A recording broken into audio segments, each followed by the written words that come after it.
session if you feel like you want to have a discussion or propose something very concrete.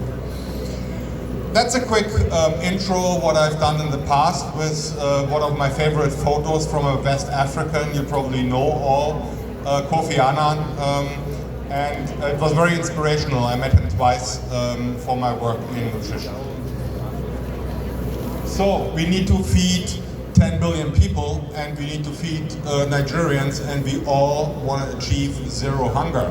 But there's a couple of things which relate to climate change, for example, which relate to the economic crisis we see in many countries, which relate also to donors being under stress with their budget, that we, I think, need new ways, new models, and also new business models for academia, but also for non-profit organizations. If I recall some of the findings of the micronutrient survey in Nigeria, which the Gates Foundation has funded, and I was happy to be part of that, you see we have still a range of deficiencies, with iodine being pretty fine, salt fortification is delivering. On all the others, I think the bottom line here is we really have work to do, and the deficiencies are sitting at different places in different target groups. So we have pregnant women, we have children, we have the general population. So we need a diversified strategy to bring out different product-based interventions and behavioral change and advocacy in different regions to different groups, also socio-economic groups.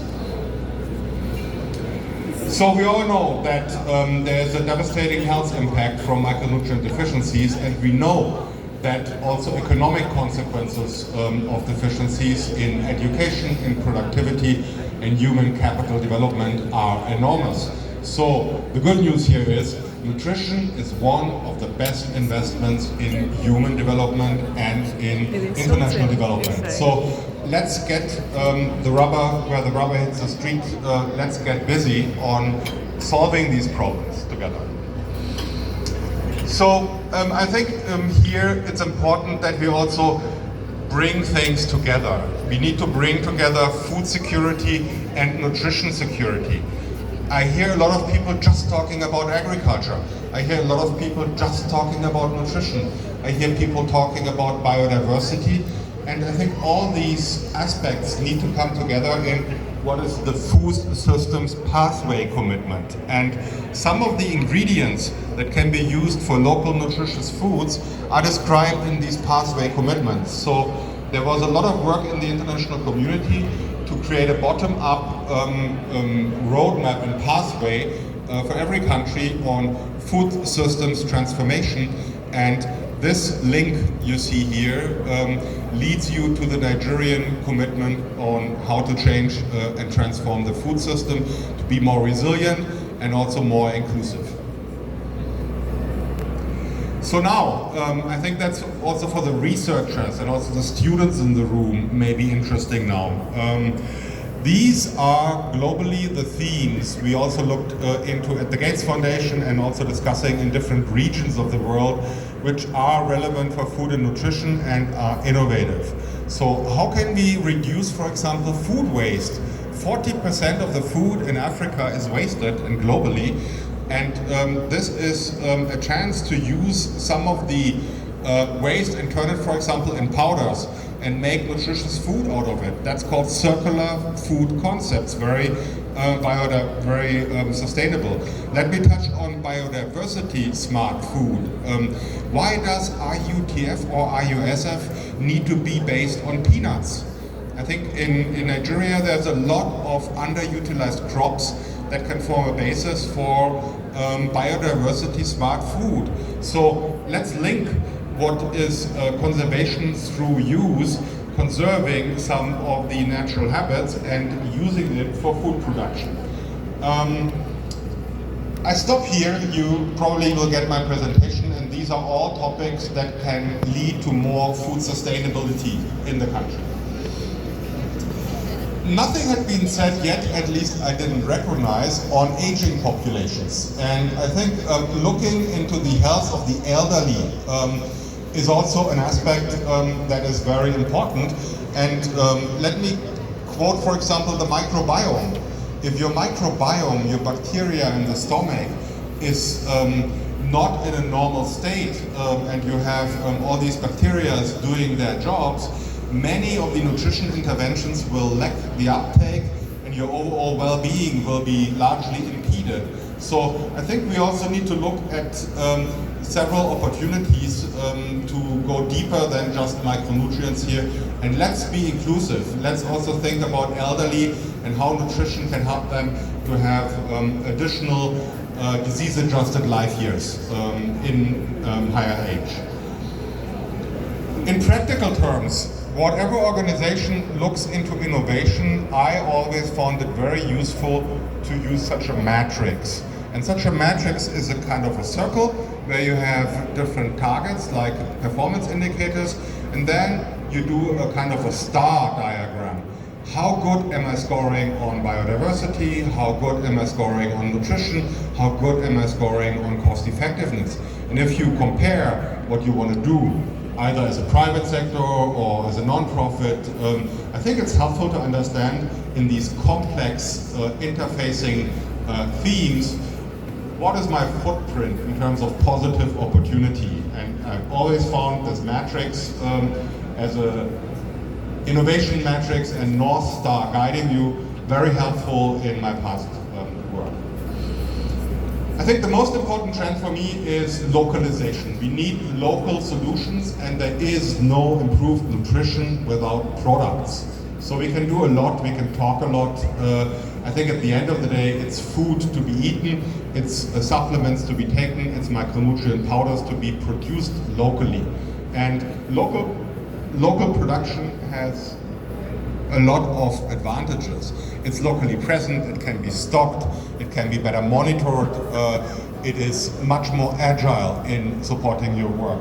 So look at this report of the African Union made by Africa, and I think Africa is so rich of potential, and Nigeria is leading, that you really should support your local producers to help you to get the interventions going.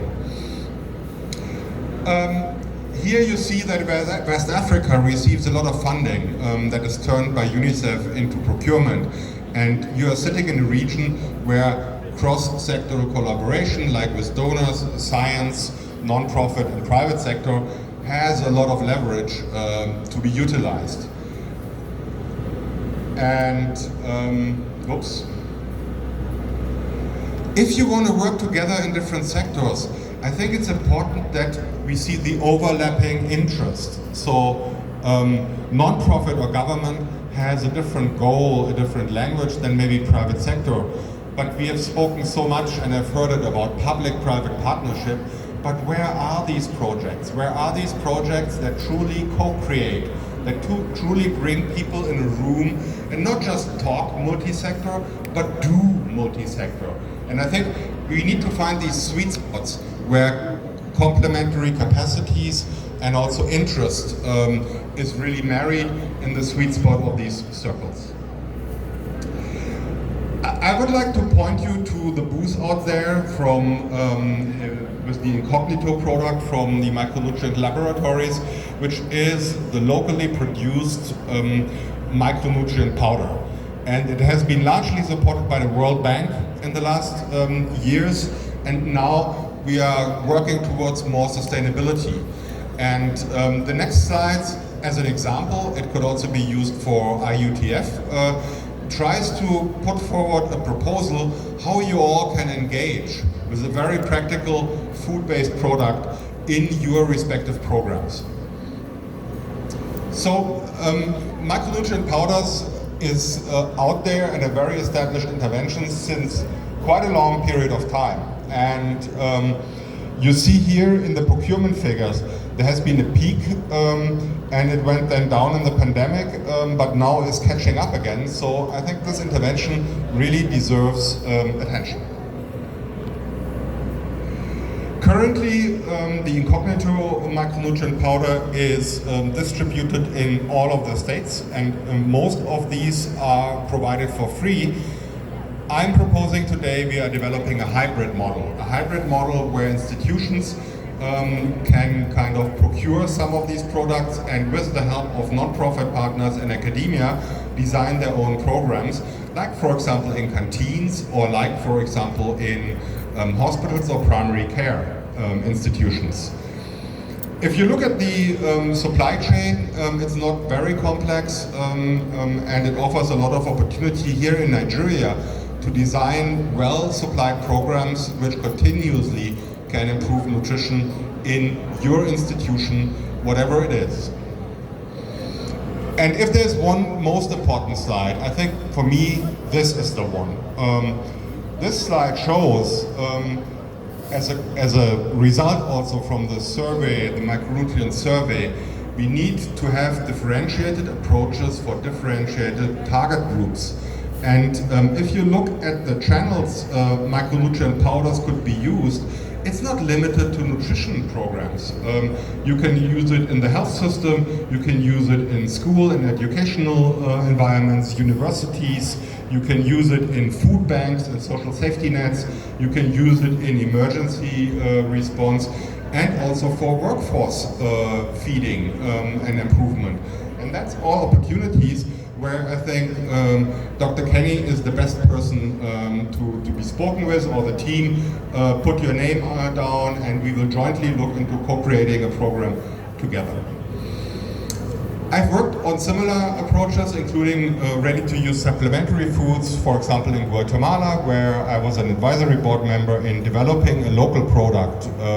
So a local product with local communities that was co-designed, locally owned, and also appreciated in terms of the taste and the appeal. And finally, I will end my presentation with truly a grand challenge, which relates to fortification and the digital innovation it needs maybe for quality assurance. But if you're interested in that, please go to my LinkedIn account. You will find me on LinkedIn. Please send me a little ad.